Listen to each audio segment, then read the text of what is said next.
सभी कम किसी भी ध्यानात्मक आसन में आंखें कोमलता से बंद, मन शांत। एक बार पवित्र ओम का उच्चारण, उसके बाद गायत्री महामंत्र। गहरा लंबा श्वास लेंगे। ओ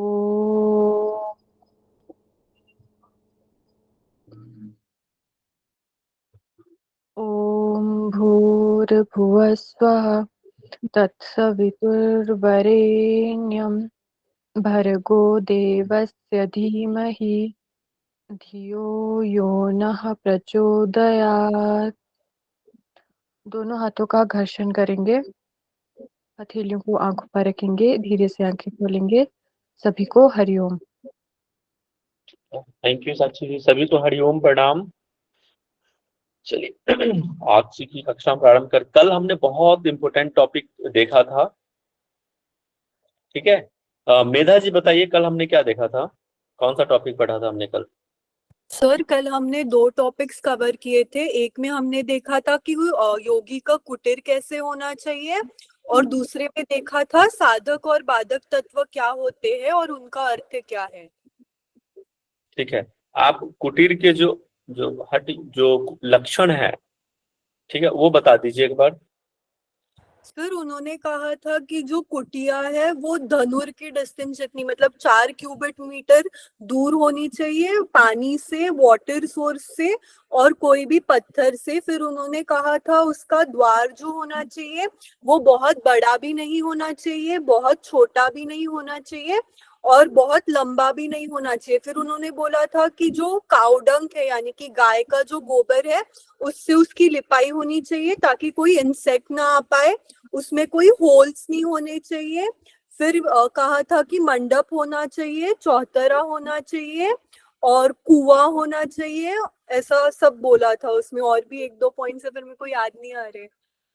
ठीक है, कोई नहीं। इसमें सिर्फ अल्प द्वार का चर्चा है ना। सिर्फ ये वर्ड आप ध्यान रखोगे जो श्लोक में, बस वही याद रखना है, ठीक है। आपको समझने के लिए ठीक है, आप जो याद, लेकिन जो मुख्य बात है उसको ध्यान में रखना है। सात्विक जी आप बताएंगे कि साधक तत्व कौन से थे?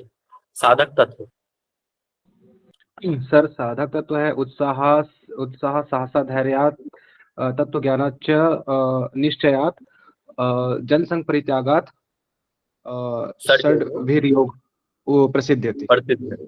बहुत बढ़िया। जी। संतोषी जी बताएंगे बाधक तत्व कौन से थे? जी सर। हरिओम। हरिओम हरिओम। प्रत्याहार प्रयासश्च प्रजल्पो नियमाग्रह जनसंगश्च लौल्यम च षड्भिर्योगो विनश्यति। ठीक है, बहुत बढ़िया। रेणु जी लौल्यम का मतलब क्या होता है?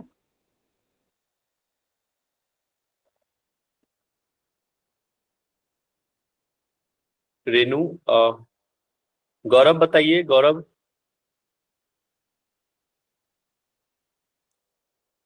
लौल्यम। गौरव को मेरी आवाज ने। Pooja. Yes ma'am. Yes sir. हाँ, क्या होता है लौल्यम का मतलब? मन की चंचलता। ठीक है। नेहा जी बताएंगे प्रजल्प मतलब क्या होता है?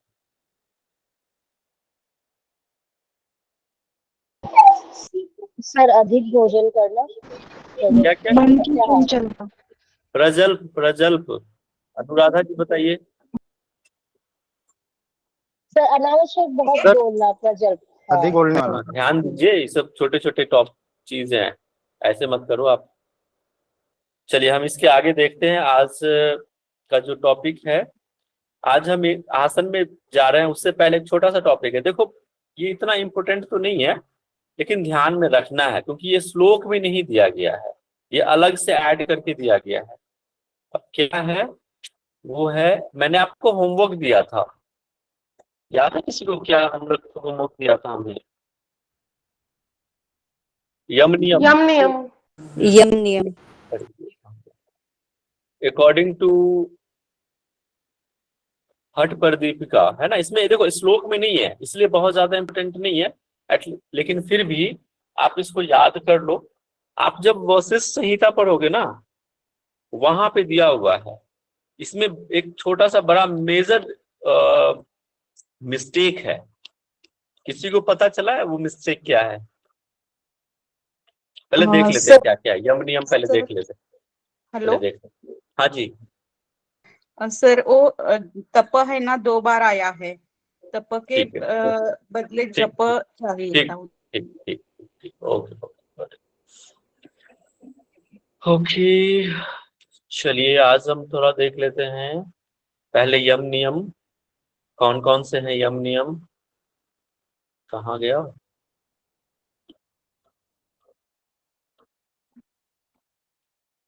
वो श्लोक में नहीं है। हाँ ये है। ठीक है, तो इसलिए बहुत ज्यादा इंपॉर्टेंट नहीं है, बट आपको याद रखना तो पड़ेगा। देखो ये अहिंसा सत्यम अस्त्यम ब्रह्मचर्य क्षमा धृति दयार्जवम मिताहारा शौच चैव यमा दशा, ये जो 10 जो है यम बताए गए हैं। ठीक है, अब बताओ पतंजलि योग सूत्र में कितने यम हैं और कौन कौन सा है? 5 पाँच सत्य अस्तेय ब्रह्मचर्य अपरिग्रह। हाँ बढ़िया। और यहाँ पे 10 बताया है। क्या क्या? अहिंसा पहला आप याद रख कर लोगे। एक मिनट।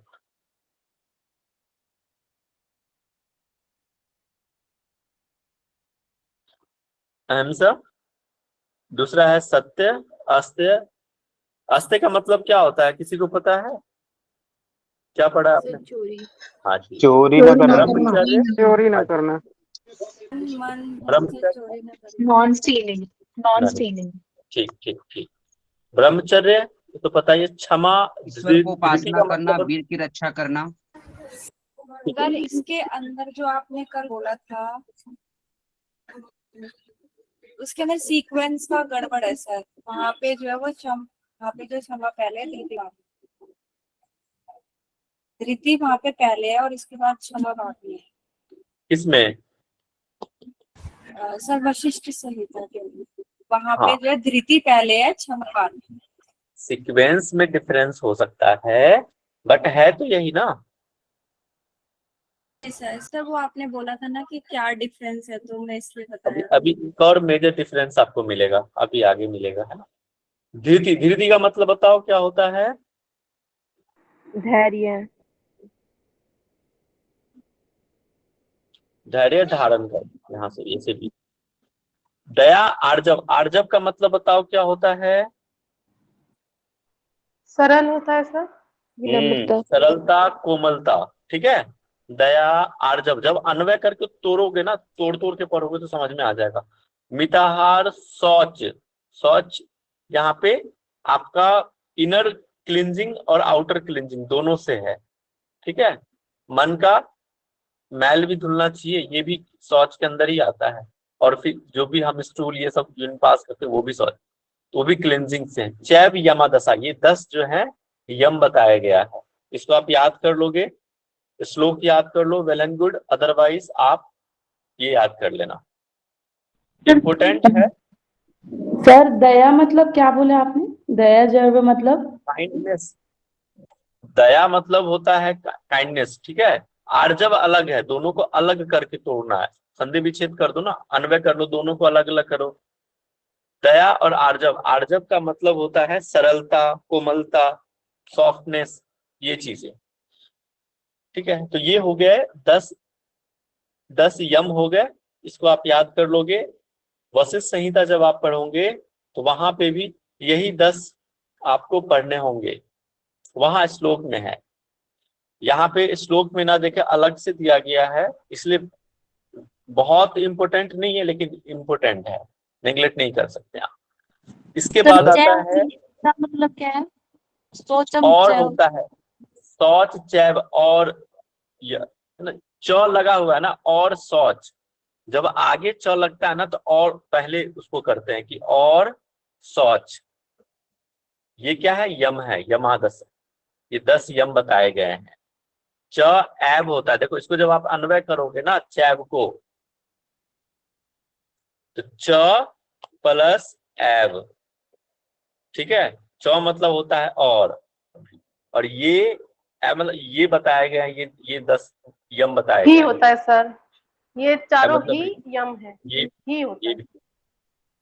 हाँ जी, च मतलब और होता है, ठीक है। सर हाँ जी, सर ये जो यम हम पढ़ रहे हैं वो तो श्लोक में नहीं है, ऐसा कैसे आ गया? ये अलग से दिया गया है, दे दिया है हट पर दिया, लेकिन ये श्लोक में वर्णन नहीं है। आप देख लो ना, श्लोक में आपको नहीं दिखेगा ये चीजें, सर ये ऐड सर कौन की है? ये अलग से ऐड बिहार कर दिया गया है। Sir Bihar school of yoga वाले बुक में दिया हुआ है 16 दिया नंबर क्या श्लोक। होगा? हाँ, मुझे पता था कोई जरूर बोलेगा ये वर्ड। जी सर, हमारे बिहार मुंगेर वाले ये में है। इस बुक में नहीं है ऑथेंटिक। जब आप इसकी बुक लेते हैं ना, आप जैसे चौखामगा वाले में भी जाओगे तो शायद वहां पे है वर्णन, लेकिन इस बुक में कैवल्य धाम की जो बुक है स्वामी स्वात्माराम का, इसमें नहीं दिया गया है। अब क्वेश्चन इसी बुक से आता है 99%, 1% तो हम नहीं ले सकते गारंटी, लेकिन 99 चांसेस यहीं से श्लोक से उठाए जाते हैं क्वेश्चन, डायरेक्ट श्लोक। अब तो ऐसे बदमाशी करने लगा है ना नेट वाले की, सीधे श्लोक से उठाते हैं क्वेश्चन। अब धीरे धीरे और टफ होता जाएगा नेट जेआरएफ, ठीक है, धीरे धीरे और टफ होता जाएगा। पहले तो था कि चलो पूछ देगा हिंदी में, अब क्या संस्कृत के वर्ड डाल देते हैं, तो आप इसको संस्कृत में भी याद करना, ठीक है, और नोट्स बनाते रहना। अगर आप इसके अर्थ के साथ नोट्स बनाओ तो बहुत अच्छा है, अगर नहीं भी बना पा रहे हो अर्थ से तो कम हिंदी में जरूर बना लो नोट्स, ताकि समझ में आए चीजें। कंटेंट आपको समझ में आना चाहिए कि क्या कह रहा है श्लोक में। हाँ जी, हाँ सर, ये जो आपने अभी समझाया इसमें से सब क्वेश्चन बनता है तो कैसे आएगा वो? फॉर एग्जाम्पल कैसे सिंपल। अरे 10 यम है दिए गए, 10 जो है दे देगा, उसमें से 2-3 दे देगा और कहेगा कि ये दोनों है, फिर ये दोनों, दो अलग अलग दे देगा, क ख ग घ, मतलब इस तरह से A B B C C D।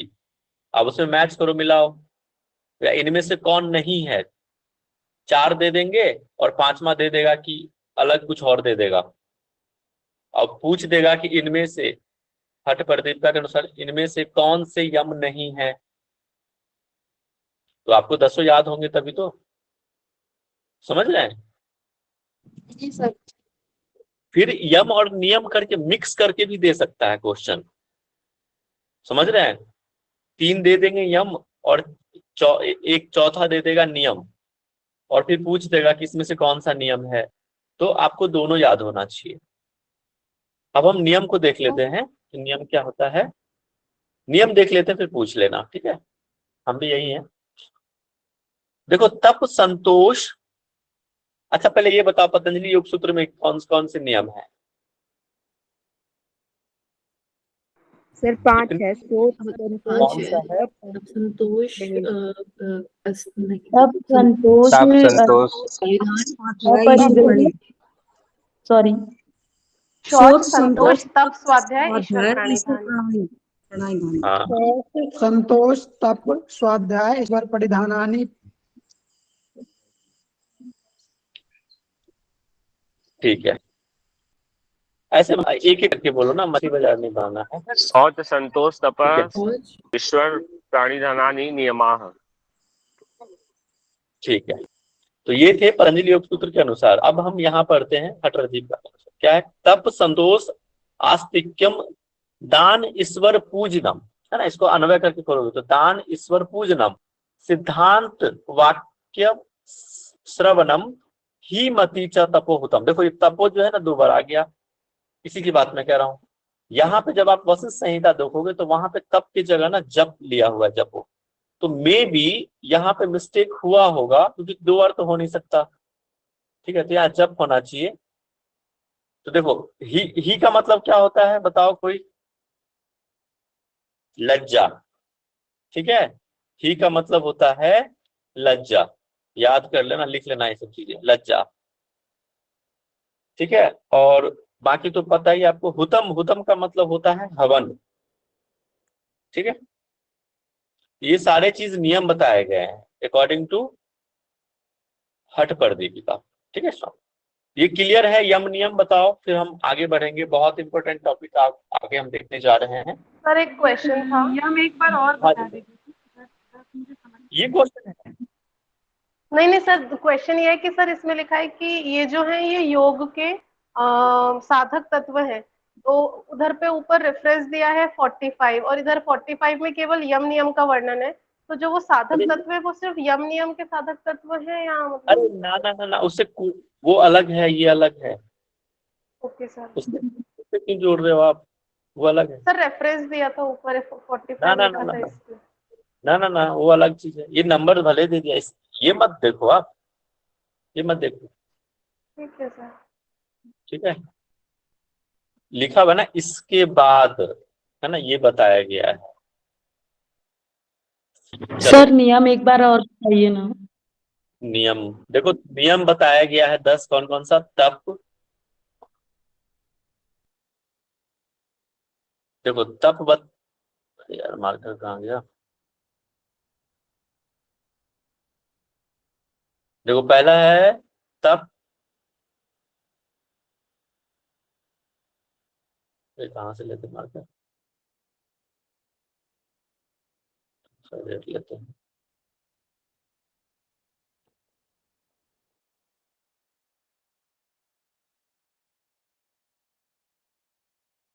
हाँ,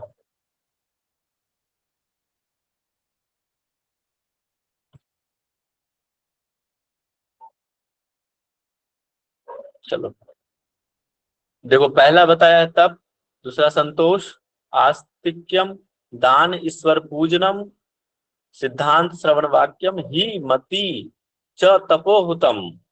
ठीक है, ये टोटल जो है 10 नियम बताया गया है। समझ गए? पूछ रहे थे, जी कौन पूछ रहा? जी सर। इसको लिख लेना। ब्रेक करके बता सकते हो क्या, मतलब? हाँ जी बिल्कुल बताएंगे। हाँ ये ठीक। देखो पहला है तप, ठीक है, संतोष, आस्तिक्यम, दान, ईश्वर पूजनम। ठीक है, ये एक है, अलग नहीं है। दान दान हो गया, एक तो दान हो गया, और ईश्वर पूजनम, इसको अन्वय करोगे ना, ये अलग अलग है, साथ नहीं है। दान अलग है और ईश्वर पूजनम अलग है। इसके बाद आता है, देखो पहला 1 हो गया, 2 हो गया, 3 4 5, ऊपर की लाइन है 5, नीचे देखो सिद्धांत श्रवण वाक्यम, ठीक है, 6, 7 हो गया ही, 8 हो गया मति, 9 हो गया तपो, और 10 हो गया हुतम। समझ गए? सर हुतम अपने मतलब ज्ञान और ईश्वर पूजनम को एक ही लिया ना, तो वो एक ही हो अलग जाएगा ना, वो 5 अलग कैसे अलग हुआ? अलग है, अलग है। दान अलग है, ईश्वर पूजनम अलग है। पहला तप, दूसरा संतोष, तीसरा सर चौथा। सर जी, हाँ जी, सिद्धांत वाक्य श्रवण ये तीनों अलग अलग हैं या एक है या दो हैं? एक है।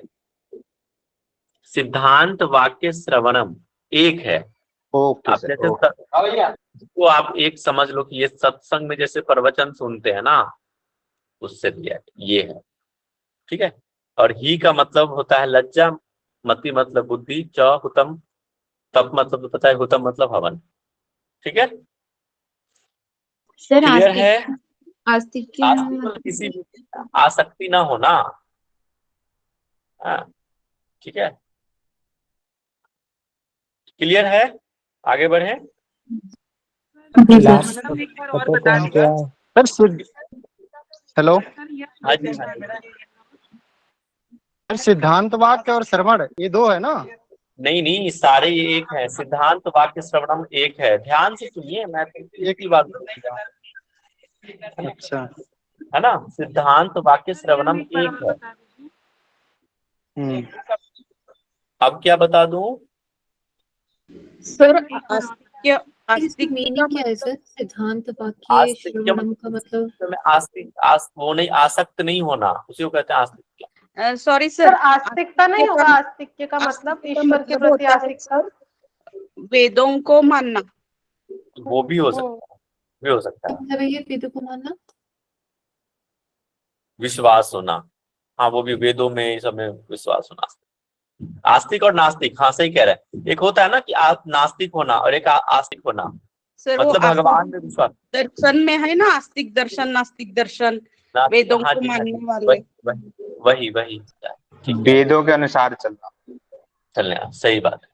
ठीक है सर नियम सॉरी सर, लेकिन सॉरी सर, सिद्धांत वाक्य श्रवण करके अगर एक मानते हैं तो पूरा 10 काउंटिंग थोड़ा एक बार बता दीजिए। देखिए ध्यान से सुनिए एक बार फिर से आप लोग, है ना। जी सर। फर्स्ट माइक म्यूट कर दीजिए, बाकी लोगों को डिस्टर्ब ना हो, है ना, माइक म्यूट कीजिए। देखिए अभी मैं बता रहा हूँ, इसके बाद भी अगर किसी को कंफ्यूजन हो तो लेक्चर के एंड में आप पूछना, मैं वेट करता हूँ, लेक्चर के एंड में भी रहता हूँ मैं, ऐसा नहीं कि छोड़ के चला जाऊंगा। ठीक है, आप लास्ट में क्लियर कर लेना। एक बार फिर से रिपीट कर दे रहा हूँ, पहले मैं यम को रिपीट कर दे रहा हूँ, कुछ लोग यम पूछ रहे थे। अहिंसा फर्स्ट, दूसरा सत्य, तीसरा अस्त्यम, चौथा ब्रह्मचर्य, पांचवा क्षमा, छठा धृति, दया, सातवां, आठवां आर्जव। अलग करके बता रहा हूं, एक दया होता है और आर्जव। ठीक है, आर्जव मतलब सरलता से है, कोमलता से। ठीक है, तो आठवां आर्जव। 9 मिताहार, 9th हो गया मिताहार, और 10 क्या हो गया शौच। चैव यमा दशा, ये 10 क्या है, यम है। क्लियर है यम जो पूछ रहे थे? ठीक है, अब हम नियम पे जा रहे हैं। पहला है तप, सेकंड हो गया संतोष, तीसरा है आस्तिक्यम, चौथा है दान, अन्वय करके अलग अलग है ये, पांचवा है ईश्वर पूजनम, ईश्वर को पूजने वाला, छठा है सिद्धांत वाक्य श्रवणम, सातवां है ही, आठवां है मति, 9th है तपो, 10वां है हुतम। मैं उम्मीद करता हूं सब लोग नोट कर लिए होंगे। अब किसी को कोई कंफ्यूजन नहीं होगा। ठीक है, ही का मतलब लज्जा, मति बुद्धि, हुतम हवन। क्लियर है? अब इसमें ऐसा कोई वर्ड नहीं है जिसमें कंफ्यूजन होगा आपको। आगे बढ़े। देखो छोटा सा टॉपिक पे इतना समय देना व्यर्थ। हाँ, अस्तिक्यम को हम नॉट अटैच बोलेंगे या बिलीविंग विद, या दोनों ही सही है? क्या अस्तिक्यम का मीनिंग नॉट अटैच एक बोले थे और वो एक भी होता है, बिलीविंग लेकिन विद। यहाँ पे आपको जैसे कि आस्तिक दर्शन नास्तिक दर्शन होते हैं ना, आस्तिक मतलब जो वेदों में रखने वाला, विश्व आस्था रखने वाला, ये उससे समझेंगे यहाँ पे। ठीक है, और यहाँ पे तपो का मतलब, यहाँ मिस्टेक है, 2 जगह तप है। तो अगर आप वशिष्ठ संहिता में देखेंगे तो वहां जप है दिया हुआ, तो ये मिस्टेक है एक, मुझे लगता है। ठीक है, चलिए अब हम आगे बढ़ते हैं आसन की तरफ। अब लास्ट में पूछ लीजिएगा, जो भी प्रश्न है आप नोट करके रखिए, मैं एंड में सारे ही आपके प्रश्नों का उत्तर देने के लिए रहता हूं। ठीक है, अब हम सबसे इम्पोर्टेंट आसन की तरफ बढ़ रहे हैं। इस पहले ये बता दो आप कि प्रथम जो अध्याय है, चैप्टर है, उपदेश है, उसका नाम क्या है? आसन। बिल्कुल। हठ पर दीपिका के अनुसार टोटल कितने आसन बताए गए? 15। 84 लाख में से फिर 15। आसन रीति कथन। देखो अभी जो आप 84 कह रहे थे ना, आदिनाथ ने बोला है, और अगर आदिनाथ का वर्णन नहीं मिलता है तो आप सिर्फ हठ पर दीपिका के अनुसार कहा जाए तो 15, और उस 15 में भी मुख्य अगर आसन की बात करी जाए तो 4 आसन, उसमें भी अगर प्रमुख एक आसन जो विशिष्ट आसन कहा जाए तो एक आसन, वो है सिद्धासन। 15 आसन कौन कौन से हैं वो हम देखते हैं। देखो ये आपको याद होना चाहिए, 15 के 15 आसन कल मैं पूछूंगा सबसे। ठीक है, पूरा सीरीज में याद होना चाहिए सर। पहला होता है स्वस्तिक आसन, गौमुख आसन। आप लोग भी साथ में मेरे साथ आप देख के बोलो। ठीक है, स्वस्तिक आसन, गौमुख आसन, वीर आसन, कूर्मासन, कुक्कुट आसन। नहीं, म्यूट रखिए अपना माइक, म्यूट रखिए, म्यूट करके बोलना है। ठीक है। पहला है स्वस्तिक आसन, गौमुख आसन, वीरासन, कुर्मासन, कुक्कुट आसन, उत्तान कुर्मासन, धनुरासन, ठीक है। इसके बाद मत्स्येंद्र आसन। स्टार्टिंग जो 7, इसमें क्या है, आसन में हमको क्या क्या याद रखना है, इसमें विधि और लाभ दिए गए हैं, परंतु स्टार्टिंग के जो 7 आसन है ना, उसमें सिर्फ और सिर्फ विधि दिए गए हैं, ये ध्यान में आप रखोगे। और बाकी जब आप नीचे जाओगे उसमें विधि प्लस लाभ बताए गए हैं, जो बहुत इंपॉर्टेंट बना देता है, क्वेश्चंस पूछे जाते हैं एग्जाम पॉइंट ऑफ व्यू से। क्लियर है? आप अपने व्यवहारिक दृष्टिकोण से जो भी आसन करते हैं अभी मॉडर्न में, और यहाँ जो बताया गया है, कई सारे आसन थोड़ा सा डिफरेंस आपको मिलेगा, ठीक है। चलिए, तो कहाँ थे हम लोग? धनुरासन। इसके बाद आता है मत्स्येंद्र आसन। मत्स्येंद्र, यहाँ से बहुत इंपॉर्टेंट हमारा आसनों का सीरीज स्टार्ट हो जाता है, बहुत क्वेश्चन बनते हैं यहाँ से। धनुरासन के बाद मत्स्येंद्र आसन। पश्चिम तान हम लोग क्या पढ़ते हैं बताओ इसको? पश्चिमोत्तान। पश्चिमोत्तानासन। और यहाँ पे क्या दिया गया? यहाँ पे दिया गया पश्चिम तान, ठीक है, ये ध्यान में रखना। इसका मयूरासन, शवासन, सिद्धासन, पद्मासन। पद्मासन का दूसरा यहाँ पे दिया गया, यहाँ पे एक समझोगे जब आप देखेंगे, यहाँ पे बद्ध पद्मासन में यहाँ पे बद्ध पद्मासन की चर्चा करी गई है, ठीक है। सिर्फ लिखा हुआ तो जरूर पद्मासन है, लेकिन जब आप श्लोक पढ़ेंगे तो वहां पे बद्ध पद्मासन के जैसा दिया हुआ है। इसके बाद सिंहासन, भद्रासन। इसके बाद ये यहाँ तक है। इसके बाद यहाँ से आप देखोगे मुद्रा स्टार्ट हो जाता है, 66 कर्म भी है, यहाँ तक भद्रासन तक। इसमें से 4 जो आसन है ना, सिद्धासन, पद्मासन, सिंहासन और भद्रासन, ये जो 4 आसन है प्रमुख मुख्य बताए गए हैं, और उसमें भी सिद्धासन जो है प्रमुख बताया गया, इंपोर्टेंट है ये, बहुत याद रखना है आपको, ठीक है। तो ये समझ गया, ये आसन 15 आसन कौन कौन से हमें पढ़ने हैं। अब मैं आपको आगे ले चलता हूं एक एक श्लोक की तरफ। कुछ आसन देख लेते हैं लिस्ट। ये जब आप पढ़ोगे तो आपको बाकी के हठ यौगिक ग्रंथ में जो दिए जाएंगे ना, वहां पे बहुत हेल्प मिल जाएगा। इसके जो संस्कृत के जो वर्ड्स हैं, खासकर हठ घिरंट संहिता, कई सारे चीज आपको सिमिलर मिलेगा वर्ड्स।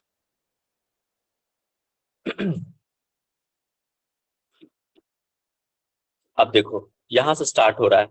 जैसे यहाँ पे सबसे पहले आसन के लाभ बता दिया गया है कि भाई आसन का क्या लाभ होता है, ठीक है, ये कह दिया है। तो ये इंपॉर्टेंट है, वेरी वेरी इंपॉर्टेंट, एग्जाम में पूछा ही जाता है।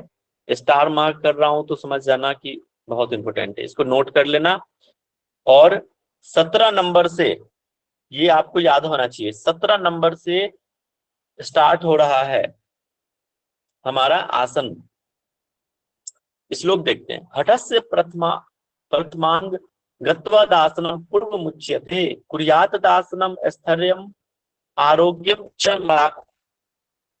अब क्या कह रहा है कि हठ के का जो पहला अंग बताया, कितने अंग बताए गए हैं बताओ?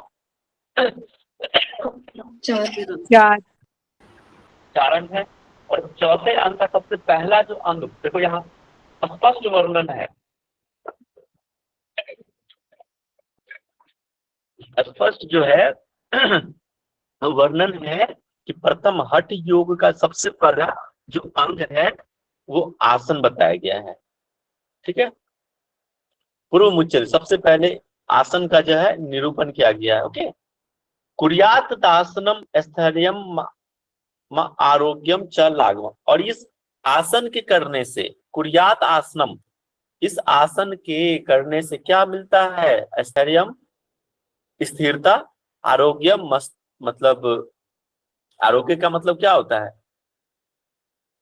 बताओ? आरोग्य का मतलब रोग निरोग होना, रोग मुक्त रहना, रोग मुक्त करना। रोग मुक्त होना, निरोग रहना, आरोग्य यस का मतलब ये है। यस। च लाघवम, लाघवम का मतलब बताओ। लघुता, हल्कापन। हल्कापन। हाँ, प्राणायाम में आप जब पढ़ोगे ना, उसमें भी बताया गया कि प्राणायाम करने से क्या होता है। हठ प्रदीपिका में आता है ना कि एस्थेरियम च लाघवम, लाघवम का मतलब हल्कापन। वहां आप देखोगे ग्रंथ संहिता में, तो वहां पे दिया गया प्राणायाम करने से लाघवम आता है, हल्कापन आता है। यहाँ पे क्या है, 3 लाभ बता दिया है, इसको आपको नोट करना है, वेरी वेरी इंपोर्टेंट। स्थिरता, आरोग्यता और लाघवम। देखो है ना, स्थिरता, आरोग्य और हल्कापन, लाघवम। ये क्लियर है श्लोक, आगे बढ़े। ठीक है, नेक्स्ट है 18वां। वसिष्ठाद्यश्च मुनिर्भिर्मत्स्येन्द्राद्यश्च योगिभिः अंगीकृतानि आसनानि कथ्यन्ते कानि चिन्मया। अब क्या कह रहा है, देखो वशिष्ठ, बताओ वशिष्ठ कौन थे। श्री राम के गुरु। बहुत बढ़िया, श्री राम जी के गुरु थे। वशिष्ठ आदि है ना मुनि लोग, मत्स्येंद्र आदि योगी, कह रहे हैं कि जो वशिष्ठ आदि जो मुनि हुए हैं, मत्स्येंद्र आदि, आदि मतलब कई सारे, मत्स्येंद्र के जैसे हमने देखा था ना, उसमें 33 गुरु थे, है ना। वैसे ही मत्स्येंद्र आदि, नाथ संप्रदाय के कितने गुरु हुए हैं, मत्स्येंद्रनाथ, गोरक्षनाथ, है ना, कई सारे। तो कह रहा है कि वशिष्ठ आदि मुनि, मत्स्येंद्र आदि जो योगी हुए हैं, उनके द्वारा कृत्य नासनानी कथ्यन्ते, उनके द्वारा जो दिया गया जो आसन है, ठीक है, उसी का मैं निरूपण कर रहा हूं, उसी को मैं कह रहा हूं। कथ्यन्ते, ये अलग कोई नहीं कह रहा है, मैं अपनी भाषा, मैंने यहाँ पे बता रहा हूं। मैं भी क्या कर रहा हूं, स्वामी स्वात्माराम के शब्द को ही यहाँ पे आप लोगों को बता रहा हूं। स्वामी स्वात्माराम ने जो नाथ संप्रदाय से जो शिक्षा ली, जो वशिष्ठ आदि मुनि हुए हैं, कई सारे योगी हुए हैं, उनके द्वारा जो हठ विद्या उन्होंने ग्रहण करी, उनके द्वारा जो बताया गया आसन है, उनको ही मैं कह रहा हूं, उनका ही निरूपण कह रहा हूं, उनको ही मैं बोल रहा हूं, कुछ अलग नहीं कह रहा हूं मैं। ठीक है, अब आगे देखो, आसन यहां से शुरू हो जाता है। पहला आसन है हमारा स्वस्तिक आसन। हम 1-2 आसन तो देख ही सकते हैं। इसमें देखो विधि बताया गया है। अब यहाँ पे एक एक चीज का अर्थ को समझना कि क्या होता है, ये आपको आगे काम आएगा। स्वस्तिक आसन कह रहा है कि जानु उर्वो अंतरे सम्यक कृत्वा पाद तले उभे ऋजुकाय समासिना स्वस्तिकम तत् प्रच्छते। क्या कह रहा है कि जानू का मतलब क्या होता है, याद है किसी को? पहले मैंने बताया हुआ पिछले वाले बैच में। जंगा जंगा जंगा। बस बस बस बस, अरे मौका चाहिए बस आप लोगों को। चलो ठीक है, जानू का मतलब होता है, जो जान कह रहे थे वो सरासर गलत कह रहे थे, जो घुटना कह रहे थे वो सरासर सही कह रहे। जानू का मतलब होता है घुटना, याद रख कर लेना, बहुत काम आएगा आपको। उरु, जब इसको अन्वय करके तोड़ोगे ना, तो जानू अलग है, वो जानू मत समझ लेना। प्रेमी जब प्रेमिका को कहता है जानू, वो जानू नहीं है ये, ठीक है। और उरु, ठीक है, उरु अलग वर्ड है, यहाँ पे इसको तोड़ोगे। अंतरे, उसके अंदर मतलब भीतर, तो जानू उरु अंतरे सम्यक कृत्वा पाद तले, पैर के नीचे, उभे मतलब दोनों पैर के नीचे लगाना है। रिजु काय, मैं आपको एक इमेज दिखाता हूं, है ना, आपको क्लियर हो जाएगा। रिजु काय, रिजु मतलब होता है सीधा, काया मतलब शरीर, अपने शरीर को, कमर से ऊपर के जो शरीर को सीधा रखना है। समासीन स्वस्तिकम तत्व, और इसी को क्या कहते हैं, स्वस्तिक आसन कहते हैं। ऋजुकाय समासेन, समासेन मतलब होता है बैठना, पूरे सीधा करके शरीर को बैठना है। समझ में आया एक एक वर्ड? आप इसको इमेज के साथ समझेंगे ना तो आपको क्लियर हो जाएगा। सर एक बार सम्यक कृत्वा पादतले का। अच्छा ठीक है, चलो एक बार मैं इसको फिर से क्लियर कर देता हूं और एक दो श्लोक और देखकर एक साथ में आपको 2-3 इमेज दिखा दूंगा। ठीक है, एक बार ध्यान से सुनिए। जानू उरु अंतरे सम्यक कृत्वा पाद तले उभे। जानू उरु, जानू मतलब घुटना, उरु मतलब जंघा। तो दोनों पैर के जो तलवा है ना, उभे मतलब होता है दोनों, द्विवचन है। तो दोनों पैर के तलवों के नीचे क्या रखना है?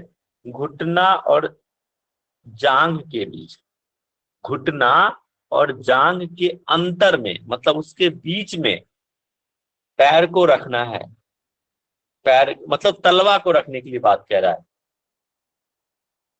एक बार इमेज को इमेजिनेशन करो तो और मजा आएगा। देखो आप जैसे बैठते हो ना, पालथी मार के बैठते हो, क्रॉस लेग पोजीशन में बैठते हो, एक पैर के तलवा को क्या करो, दूसरे पैर के उरु में, जांघ जो हमारा जॉइंट होता है ना, नी के जो अंदर वाला भाग, वहां पे लगाओ, और दूसरे पैर के तलवा को दूसरे पैर के उरु और जांघ और घुटने के बीच में लगाओ।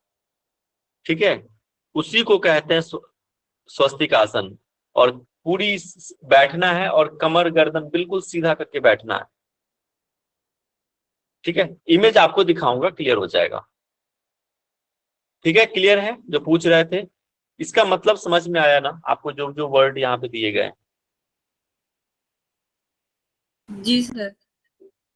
आपको सर ऋतुकाय मतलब सर?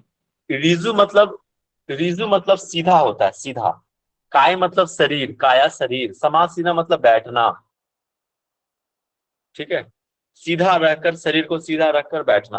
अगर नहीं समझ में आता है ना तो देखो यहाँ पे दिया हुआ है, शरीर को सीधा रखकर संतुलित रूप में बैठना। समासन मतलब संतुलित रूप से बैठना है, ऋजुकाय समासन।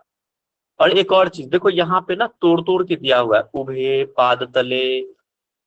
उभे पाद तले जानू उरु अंतरे सम्यक कृत्वा ऋजुकाय। देखो दिख रहा है ना नीचे, इससे भी आप पढ़ सकते हो, इसको भी आप समझ सकते हो, तो आसानी होगी।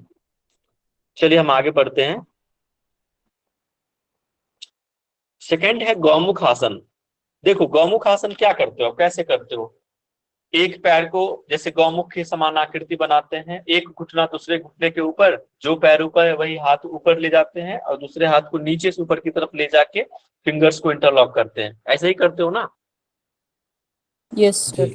अब यहाँ पे देखो, यहाँ पे श्लोक में देखो क्या लिखा है, सवे दक्षिण गुल्फम तू पृष्ठ पार्श्वे नियोजयेत दक्षिणे अपि तथा सव्यम गौमुखम गौमुखाकृति। यहाँ पे हाथ का जिक्र है ही नहीं, तो भाई हाथ को कहाँ रखना है?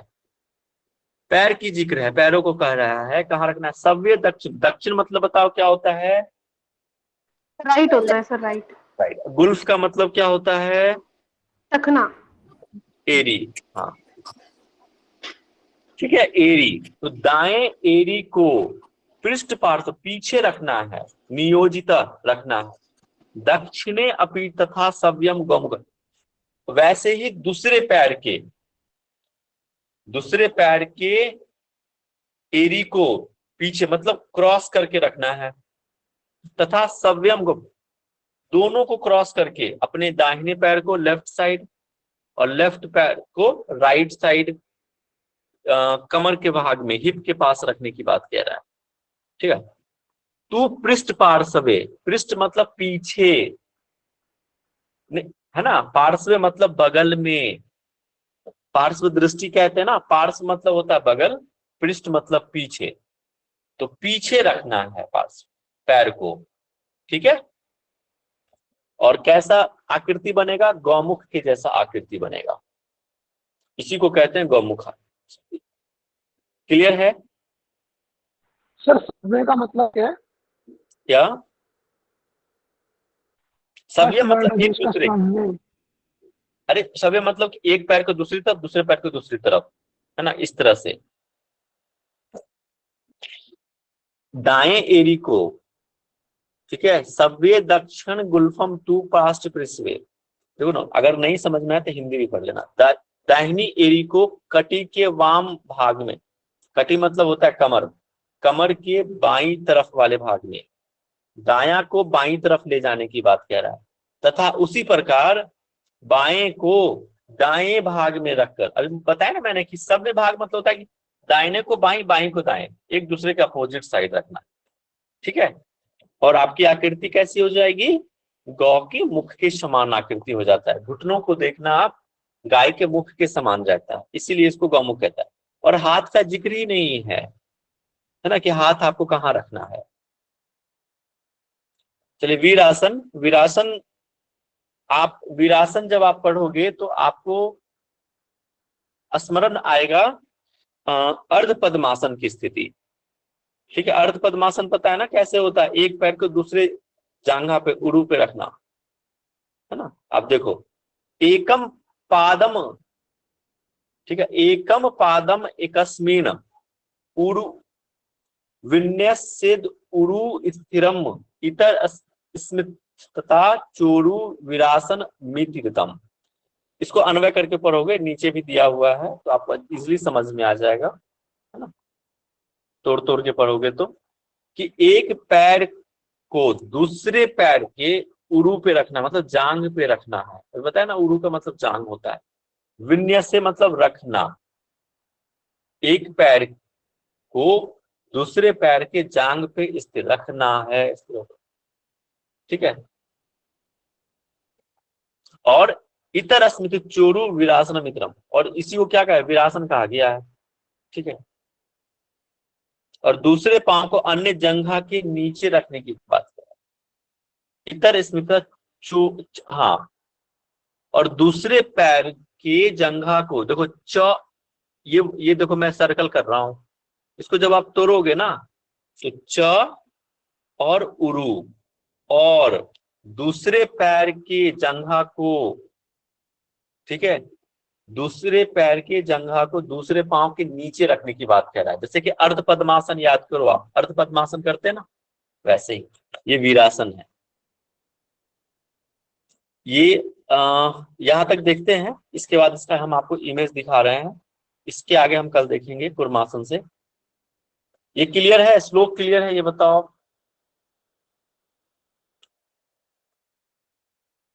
ठीक है, आप 1 मिनट होल्ड करना, अभी आप होल्ड कीजिए।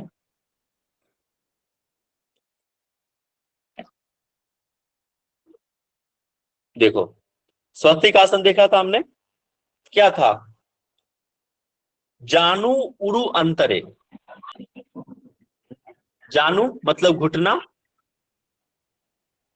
ठीक है, उसके अंदर में देखो, एक पैर के दूसरे पैर अंदर में रखा है, जांग के अंदर, उरु और जांग के अंदर में तलवों को रखा है, था ना, कि पाद तले उभे, याद करो, पाद तले उभे, है ना। पैर के तलवों को देखो, तलवा है ना, उरु और जांग के अंदर में रखा है। म्यूट कर लीजिए, मैं आपको फिर से समझा रहा हूँ स्वस्तिक आसन को। और दूसरे पैर को भी देखो, ऊपर से अंदर की तरफ रखा हुआ है ना। और पैर पूरे शरीर को ऋषु काय समासीना, बैठा हुआ है, समासन स्थिर होकर बैठा हुआ है, संतुलन बना के बैठा हुआ है, काय पूरे शरीर को सीधा रखना है, इसी को क्या कहा है? स्वस्तिक आसन। क्लियर है? क्लियर? चलो अब हम नेक्स्ट देख लेते हैं, गौमुख आसन। देखो, हाथ कहाँ है? बगल में रखा हुआ है, एक दूसरे तलवों पे रखा हुआ है। वैसे यहाँ पे फिक्स नहीं है, यहीं पे रखना है, श्लोक में नहीं दिया हुआ था कहीं भी, ठीक है। देखो, सव्य दक्षिण, ये कौन सा पैर है? ये इसका लेफ्ट है, ये हम लोग के अपोजिट साइड बैठा हुआ है, तो कौन सा हो जाएगा? ये लेफ्ट हो गया, ये राइट हो गया नीचे वाला। अब लेफ्ट को किस तरफ लेके किया है? पीछे, पृष्ठ पार्श्व, पृष्ठ मतलब पीछे, पार्श्व मतलब बगल में, तो किस तरफ लेके गया लेफ्ट को? राइट की तरफ, है ना, दक्षिण की तरफ। और दक्षिण वाले पैर को, मतलब दायां पैर को, राइट वाले पैर को किस तरफ लेके गया? राइट साइड लेके गया। इसी को कहते हैं सव्यम, दोनों एक दूसरे के अपोजिट साइड। और मुख को देखो गाय के समान बना हुआ, इसी को कहा गौमुख आसन। क्लियर है? और देखो यहाँ पे दिया हुआ है, पिक्चर में दिया है लेकिन श्लोक में नहीं दिया है, तो जो श्लोक में दिया है वही याद करना है। सव्यम मतलब अपोजिट। हाँ, एक दूसरे का अपोजिट, है ना। अरे कैसे, ये कहते हैं ना कि साइमल्टेनियसली। साइमल्टेनियसली वर्ड क्या आता है कि एक दूसरे के साथ, तो यहाँ पे सव्यम। ठीक है। वीरासन। वीरासन देखो, पद्मासन मैंने कहा था ना आपको कि पद्मासन के जैसा रहता है। देखो एक पैर को दूसरे पैर के किस पे? उरु पे रखा। उरु मतलब होता है जांग, जांग पे रखा, है ना। और दूसरे पैर को क्या नीचे रखा है, नीचे की तरफ। चौरु, दूसरे पैर को नीचे रखा, एक पैर ऊपर। अर्ध पद्मासन वीरासन को। और जब आप घिरण संहिता देखोगे ना, तो उसमें क्या क्या, एक पैर ऊपर उठा हुआ रहता है, एक हाथ चिन्ह पे स्टैंड लगा के रहता है वीरासन। आप गौर करना, याद करना कि अगर घिरण संहिता पढ़ा होगा आपने तो वहां पे अलग तरीके से दिया हुआ वीरासन, लेकिन आपको रेफरेंस याद करना है ना। ये चीज आप हमेशा ध्यान रखोगे कि रेफरेंस आपको याद रखना है कि किस बुक में किस तरह से किसका वर्णन किया गया है। Okay, getting my point what I am saying? समझ में आ रहा है ना क्या कह रहा हूँ आपको? यस। रेफरेंस आपको याद करना बहुत जरूरी है कि हठ प्रदीपिका में वीरासन का क्या था, उसमें कैसे आकृति थी, घिरण संहिता में कैसे था, ये चीज आपको ध्यान रखना है। देखो गौमुख आसन यही है, वीरासन हो गया। अब देखो ये कुर्मासन देखेंगे कल से, इसमें भी कई सारे आपको चीजें अलग अलग मिलेगा। उत्तान कुर्मासन अलग। ठीक है, आई थिंक आपको ये सेशन समझ में आया होगा, पसंद आया होगा, है ना। कोई कंफ्यूजन है तो पूछिए, अदरवाइज मैं पूछूंगा आपसे। और जाके आप लोग वीडियो को लाइक जरूर करो, यूट्यूब पे जाता है तो, ठीक है। सब्सक्राइब कर लेना ताकि ये लेक्चर जिसको भी मिस हो जाता है कई बार, तो वहां से आप देख सकते हो, ठीक है। अगर और अच्छा लगता है तो आप कमेंट भी कर सकते हो कि हाँ से, और वहां पे कुछ सजेशन भी लिख सकते हो कि सर इस तरह से आप करवा दो, ऐसे करवा दो, क्वेश्चन करवा दो, आपके विचारों का।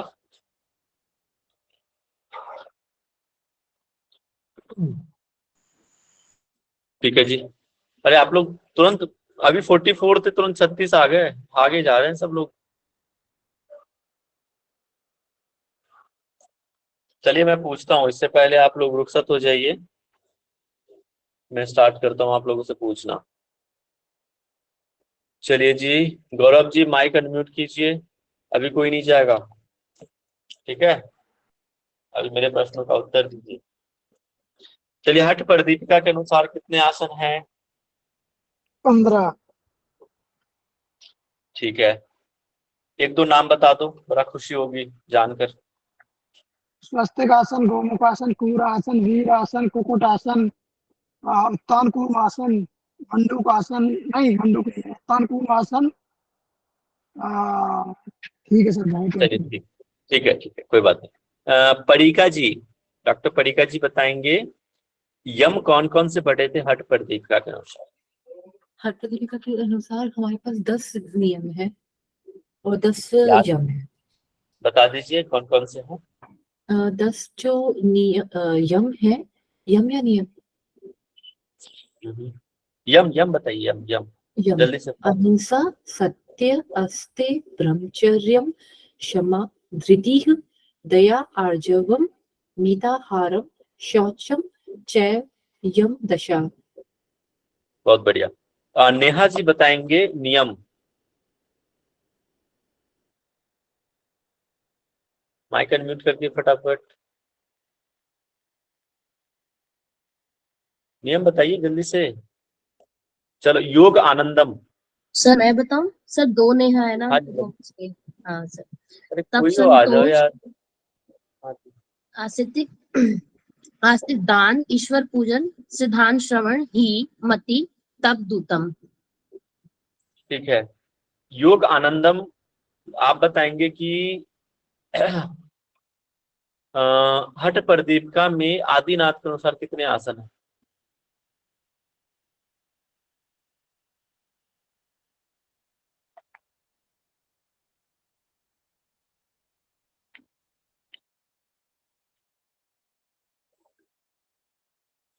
योग आनंदम नहीं है।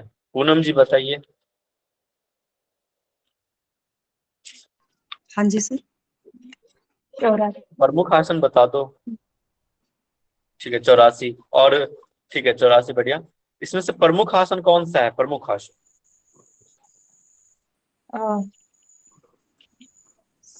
सर प्रमुख चार मेन आसन है, सिद्धासन, पद्मासन, सिंहासन और भद्रासन। ठीक है। उसमें भी एक सबसे एक प्रमुख है। ज्योत्सना जी बताओ। सिद्धासन। ठीक है। स्वस्तिक आसन कैसे करते हैं? नीलू जी बताएंगे।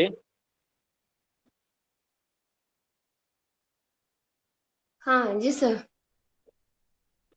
हाँ जी बताइए। स्वस्तिक आसन। हाँ, स्वस्तिकासन का जो प्रोसेस है सर वो है जानु वेंथर, दोनों जो पाँव हैं उसको, दोनों पाँव हैं उसके जो तलवे हैं उसको घुटने और जंघे के बीच में सेट करना है, अच्छे से स्थापित करना है। और उसके बाद शरीर को स्ट्रेट करना है, बैलेंस लाना है, सीधा रखना है और संतुलित स्थिति में बैठना है, और इसे ही स्वास्तिक आसन कहेंगे। ठीक है। गोविंद जी उरु का मतलब क्या होता है?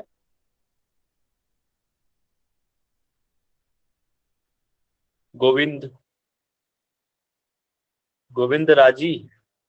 चलिए मेरी नीता जी बताइए। जी सर, जानू का मतलब घुटना, उरु का मतलब जंघा। ठीक। गौमुख आसन प्रणव जी बताएंगे। गौमुख आसन।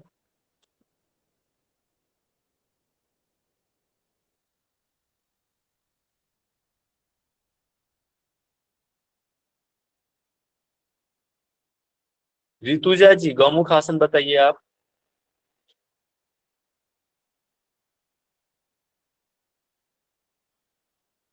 ऋतुजा। ओके। आसीमा। बहुत बढ़िया प्रियंका जी। बाकी लोग टाइप कीजिए। आसीमा भी नहीं सुन रही है हमारी। चलो नितिन जी बताइए।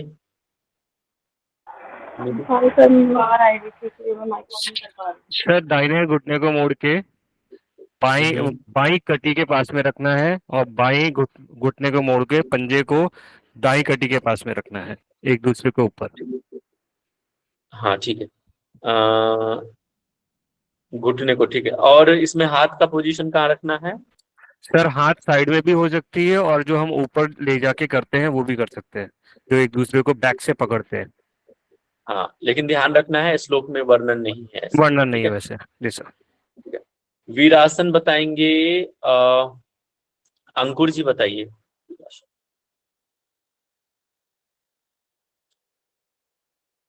बहुत बढ़िया। मैं आपके मैसेज भी देख रहा हूँ, है ना, मैसेज भी करिए। अंकुर जी। अंकुर। ठीक है। बिन्नी जी बताइए। वीरासन।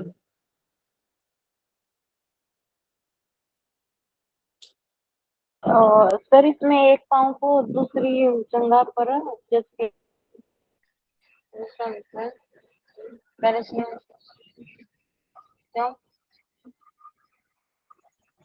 वीरासन किसके जैसा है? आवाज ही नहीं आ रही है। वीरासन किसके जैसा है? कौन से आसन के जैसा है? ये पूछ सकता है, क्वेश्चन इंपोर्टेंट है। पद्मासन। हाँ जी ठीक है। ठीक है। शांति पाठ कोई करा दो आके। एनीवन? हाँ जी ठीक है करा दो। सर एक चीज पूछना था, पूछ ले। शांति पाठ के बाद पूछ लीजिएगा। और रिकॉर्डिंग बंद कर दीजिएगा। इसके बाद क्वेश्चन जो भी पूछना हो पूछ लीजिए। ठीक है अनीता जी? जी सर। सभी कमर गर्दन सीधी करेंगे, आंखें कोमलता से बंद, अपने परमात्मा का ध्यान करते हुए, गुरुजनों का ध्यान करते हुए, माता पिता का ध्यान करते हुए सबको धन्यवाद व्यक्त करेंगे। आज की कक्षा में पढ़ाया गया एक एक पाठ को, एक एक लाइन को अच्छे से अपने दिमाग में रखने के लिए उसे अपने मस्तिष्क में ही धीरे धीरे रिवाइज करेंगे। एक लंबी गहरी श्वास लेंगे, लंबी गहरी श्वास छोड़ेंगे, पुनः लंबी गहरी श्वास लेंगे, लंबी गहरी श्वास छोड़ें,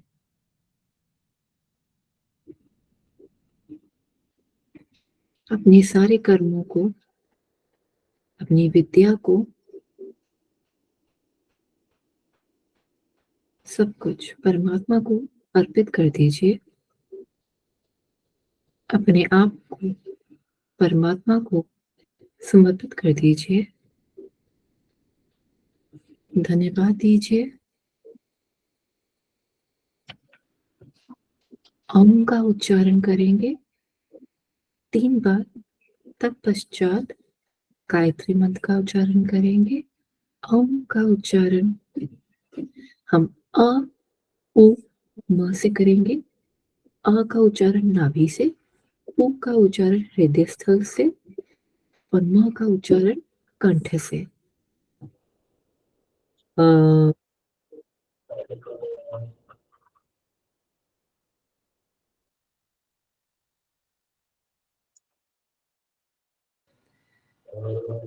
पुनः प्रयास करेंगे।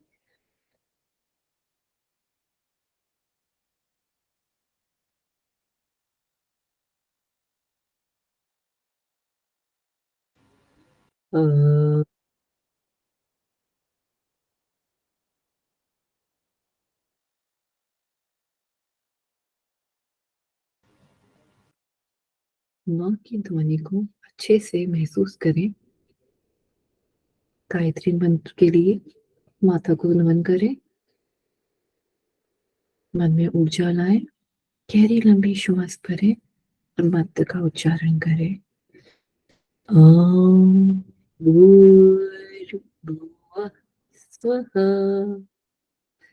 तत्सवितुर्वरेण्यं भर्गो देवस्य धीमहि धियो यो नः प्रचोदयात्।